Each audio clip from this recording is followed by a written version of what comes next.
talking about diabetes now. Diabetes type 1 is an autoimmune disease. It's interesting because in Canada, they actually teach that if you give a child milk when they have a fever, the incidence of diabetes goes up.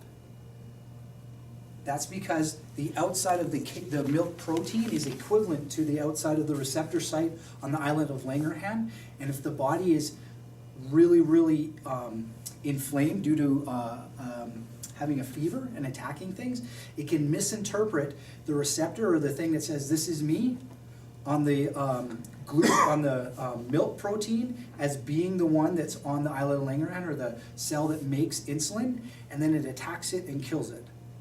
I've been taught this many times in Canada.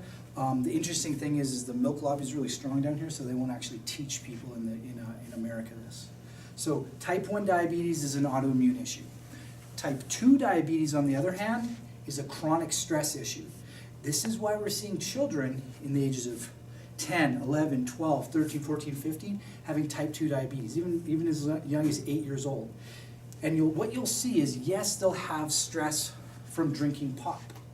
Yes, they'll be taking in sugar, so that's going to put in a chemical stress. But what they're doing is they're watching video games that are very stress-induced, and what happens is the video game will cause you to go into a sympathetic tone. So you'll ask them, well, why do you like shooting and blowing up? It makes me feel good. But what's happening is when they shoot the zombie, they get a reward of the insulin and dopamine rushes, as well as the cortisone and adrenaline rush. So it literally pushes a cascade of stress into their body, and it gives them a quick jolt, just like somebody just scared you. But they're continually doing this. So every time they shoot the thing, they go, oh, that was fun. And you're like, what's going on here? They're literally addicted to that stress hormone feeling, and they get it every time they kill that zombie or that whatever in that video game.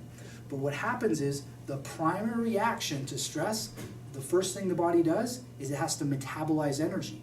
So what does it do? It does the thing called gluconeogenesis. It means it pushes out sugar, and when it pushes out sugar, it's used to go to all the muscles. And that's so you can get ready to fight or run away. Well then, if you don't use that sugar to fight or run away, and that's why they're really antsy when they play these games, because their muscles really want to do stuff because they're getting ready to go do a physical activity subconsciously. The brain doesn't know the difference between what it sees and what you think about. So if you're in the world and somebody's attacking you, you'll have the same reaction as if you're playing the video game. That's why video games are actually used to prime soldiers for war, to get them used to killing things. That's why video games are actually invented. So what happens is the body gets primed, it gets stressed out, pushes sugar out. The sugar then needs to be pulled back in, so glucose is pushed out, and each time they have that stress reaction, which is only supposed to last 15 minutes, but they have it multiple times in the day, they push the sugar out, pull it back in, push the sugar out, pull it back in, and then the cells become resistant to insulin, and that's called insulin-resistant diabetes or type 2 diabetes.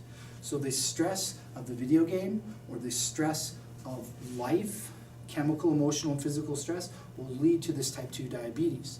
So what we need to do is help train you to calm yourself normally through either different breathing techniques, neurological based relaxation techniques, and that will calm your body down, and then you won't keep pushing that sugar out and having that insulin be pushed out as well. Another precursor to this is going to be somebody with hyperglycemia or high glucose, or hypo, because these are both indications. So hyper is too much, hypo is not enough. Hyper meaning too much, we're pushing it out too much. Hypo means the glucose is being pulled away. And we'll see this, the easiest way to explain hypo is if you ever had it where you go eat a big Italian dinner and you have lots of pasta, and then about 45 minutes after you just get really groggy, and that's why they give you that little cappuccino shot. It's because you took all the sugar in, and then the insulin has to take it and put it into the cells. So type 2 diabetes is a stress-induced problem. If you decrease the stress in the child or the person's life, you will literally watch it go away, and I've seen this multiple times. Thank you. All right.